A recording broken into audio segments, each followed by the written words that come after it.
안녕하세요. 어떤 불자로 살 것이냐 이랬을 때 성문, 연각, 보살 이렇게 세 가지로 나누어서 불자의 모습을 드러내는 방식이 있습니다.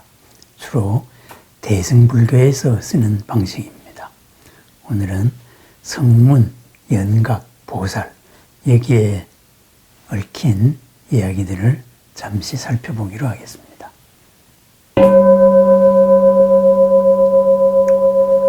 오늘 하루도 이 깊은 마음속에서 울려 퍼지는 반야와 공덕으로 보람 가득한 날이 되기를 축원합니다.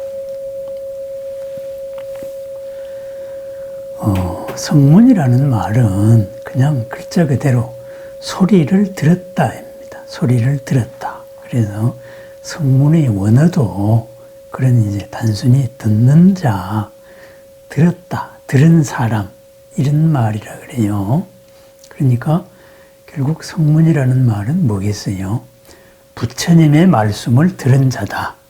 부처님의 말씀을 직접 들은 사람이다. 바로 이런 말이 되겠어요. 그래서 초기 불교, 아함경이나 직가야에서는 이 성문을 부처님 말씀을 직접 들은 제가자 그리고 출가 수행자 모두를 포함하는 말이었습니다. 부처님의 입을 통해서 부처님의 말씀을 직접 들은 존재다 이거죠. 그랬는데 나중에 부처님 돌아가시고 불교가 여러 파로 나누어지는 시대가 있습니다. 그걸 부파불교라 그러죠. 그래서 부파불교 시대 이후로는 이 성문은 출가 수행자들만을 가리키는 용어로 정착을 했습니다. 그 이후에 특히 대승불교에서는 출가 수행자만으로 인식을 했죠. 그러면은 연각이라는 말은 뭐겠어요? 연각. 그죠? 인연의 이치를 깨달았다. 그런 말이 되겠죠. 그렇죠. 성문으로서 소리를 듣고 그 소리를 가르침을 듣고 그 부처님의 가르침을 이해하여서 12인연의 이치를 깨달았다. 그래서 모든 번뇌가 소멸되었다.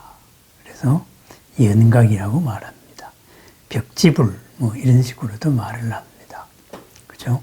그러면 보살이라는 것은 뭔가 이거죠. 보살은 깨달음을 추구하는 존재다. 깨달은 존재다. 그죠? 깨달음으로 나아가는 존재다. 결국은 깨달음이라는 이름으로 표상되는 부처님으로 나아가는 존재다. 이렇게 되어 있습니다.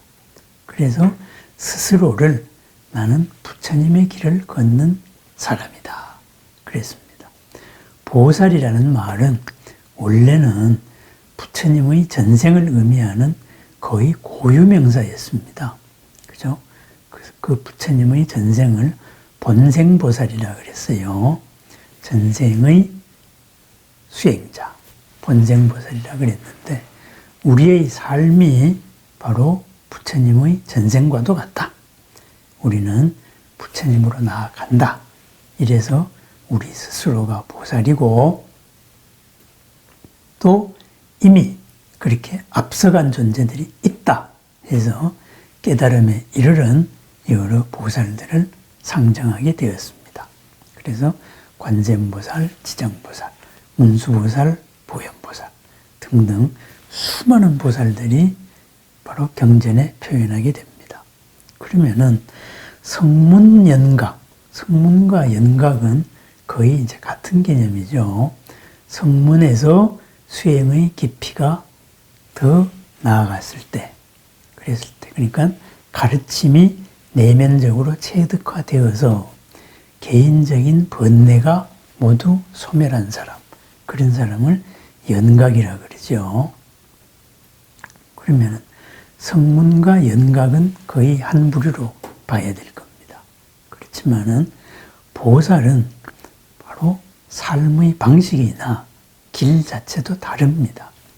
성문과 연각이 출가 수행자라면은 보살은 출가와 재가의 개념을 벗어난 개념입니다. 부처님으로 가는 사람은 모두 우리는 보살이다.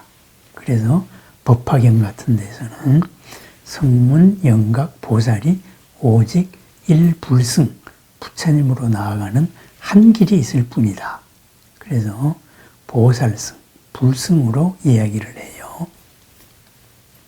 그렇습니다. 그러면은 대승불교 아닌 쪽에서 우리가 흔히 소승불교라 그래요. 소승불교에서는 보살 뭐 이런 개념이 없지요. 그러니까는 이제 성문해서 스스로를 거룩한 제자다. 직접 그 말을 들은 제자다. 이렇게 이제 스스로를 높이는 말이 되겠고, 대승불교에서 보면은 성문은 저 사람들은 부처님의 가르침을 머리로 듣고 귀로 듣고 머리에 조금 있을 뿐이지 진정한 불자가 아니다. 이러는 비하하는 말로도 많이 쓰이게 됩니다. 그래서 그것은 뭐 입장에 다른 거기 때문에 옳다 그르다의 문제하고는 다른 겁니다. 누구의 주장이 옳다 이런 거하고는 다르죠. 그래서 흔히 전통적인 대승불교에서 분류할 때는 성문은 개인적인 번뇌를 해결을 했다. 그래서 아공의 이치를 깨달았다. 연각이죠. 성문이 아니라 연각. 그죠? 아공의 이치를 깨달았다. 이렇게 말해요. 아공의 이치가 뭐겠어요? 그죠? 나의 모든 잘못된 생각 방식들, 이런 것을 다 깨달은 거예요. 그죠? 그러니까 잘못된 생각 방식을 깨달았으니까 잘못된 행동 관성에 다시는 이끌려가지 않습니다. 그래서 개인적으로 다시는 번뇌에 들어갈 일이 없어요. 그죠? 그리고 나라는 실체가 아니구나. 내가 생각하는 나는 내가 아니구나. 바로 이렇게 말하는 그러한 존재로 볼 수 있겠어요. 그러면은 개인적인 안락을 얻은 사람이에요. 개인적인 평안을 얻었다 이거죠. 그래서 뭐 흐름에 들었다. 그죠? 수다원이죠. 흐름에 들면은 개인적인 평안을 얻었는데 한 7번쯤만 여기 욕계 세상에 태어나면은 나는 뭐 졸업한다. 이렇게 되겠죠. 그리고 사다함. 그러면 나는 한 번쯤만 이 세상에 태어나면은 그냥 졸업이야. 이렇게 되겠죠. 그 다음 아나함이면은 욕계 세상에는 안 태어나고 그냥 선정의 세상에 있다가 바로 나는 완성되는 거야. 이렇게 되겠죠. 그리고 아라한이다 하면은 나는 완전히 본내에서 완성되었다. 이래서 말합니다.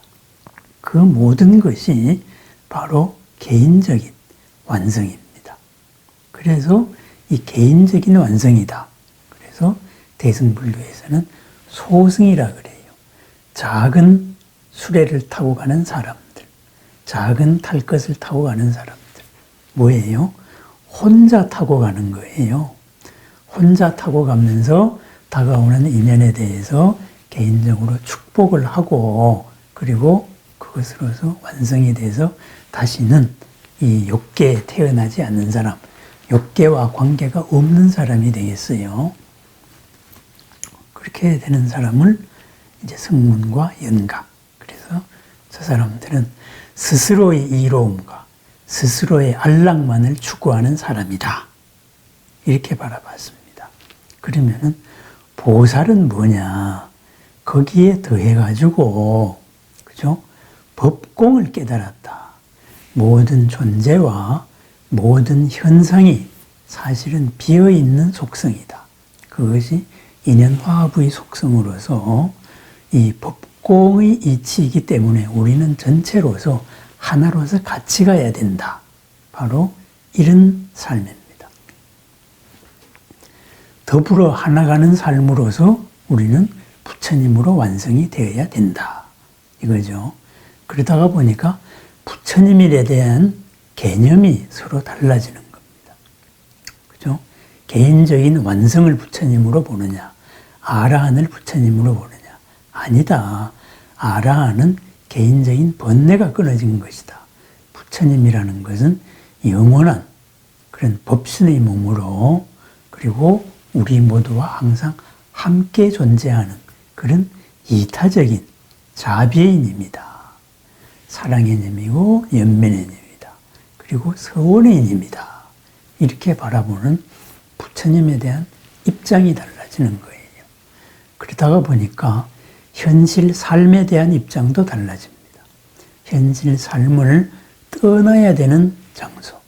이 곳은 다시는 오고 싶지 않은 곳으로 생각을 하느냐, 아니면은 지금 이 자리가 바로 깨달음의 자리다. 더불어 같이 가야 될 이러한 소중한 인연의 자리다. 지금 삶이 부처님의 가르침이 실현되고 나의 수행이 무르익고 부처님으로 되어가는 그런 소중한 인연들이다. 해서 지금 현실의 삶을 긍정을 하는 이러한 불교관, 이 양자의 차이가 바로 크게 두 가지로 볼 수 있겠어요. 그죠? 부처님 완성을 어떻게 생각하느냐.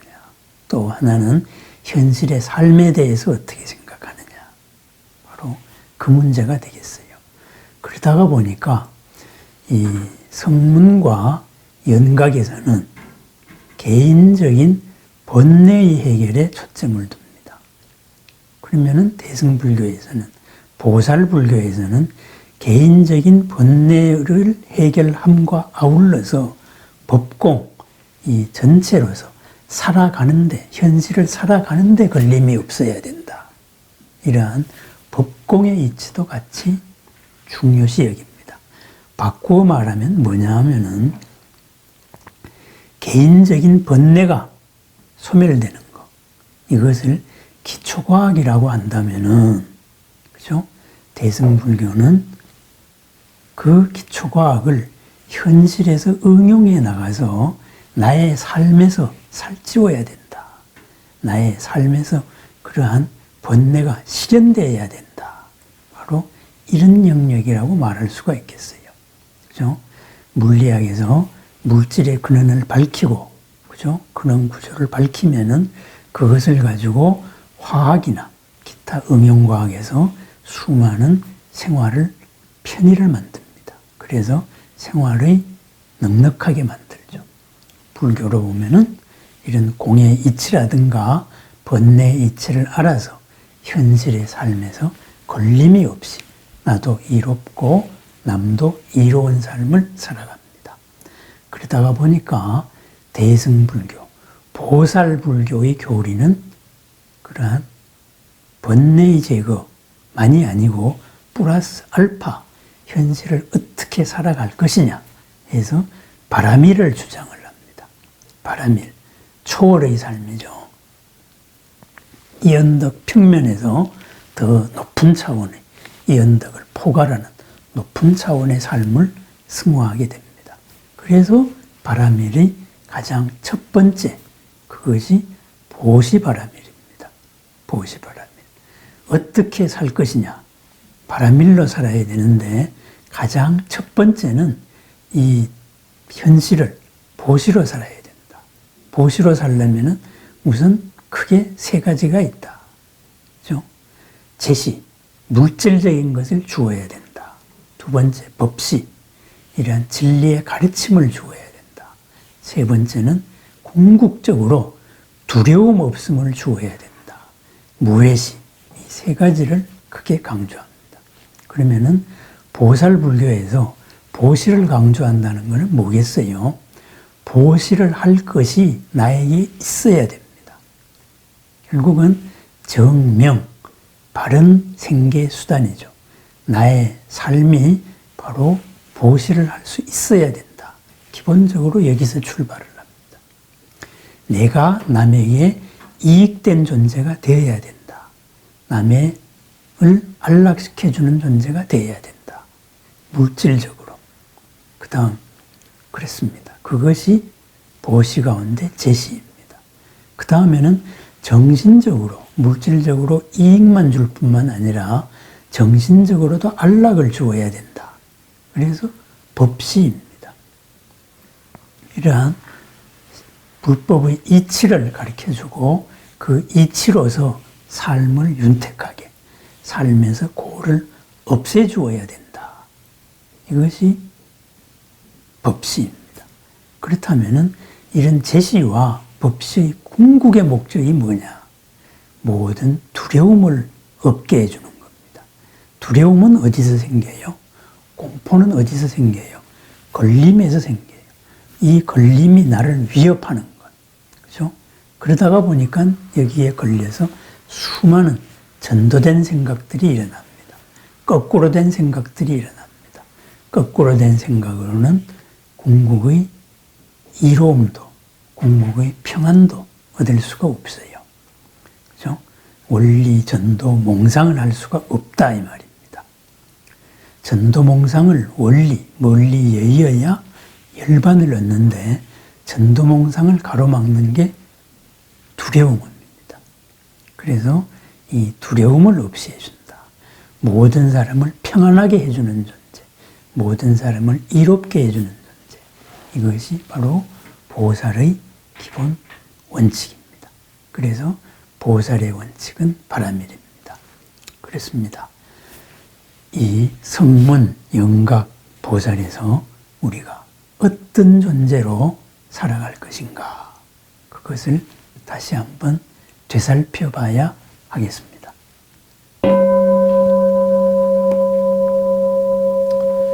부처님의 가르침을 들은 사람이 있고 그 부처님의 가르침으로서 연기의 이치를 깨달아 스스로 평안한 번뇌를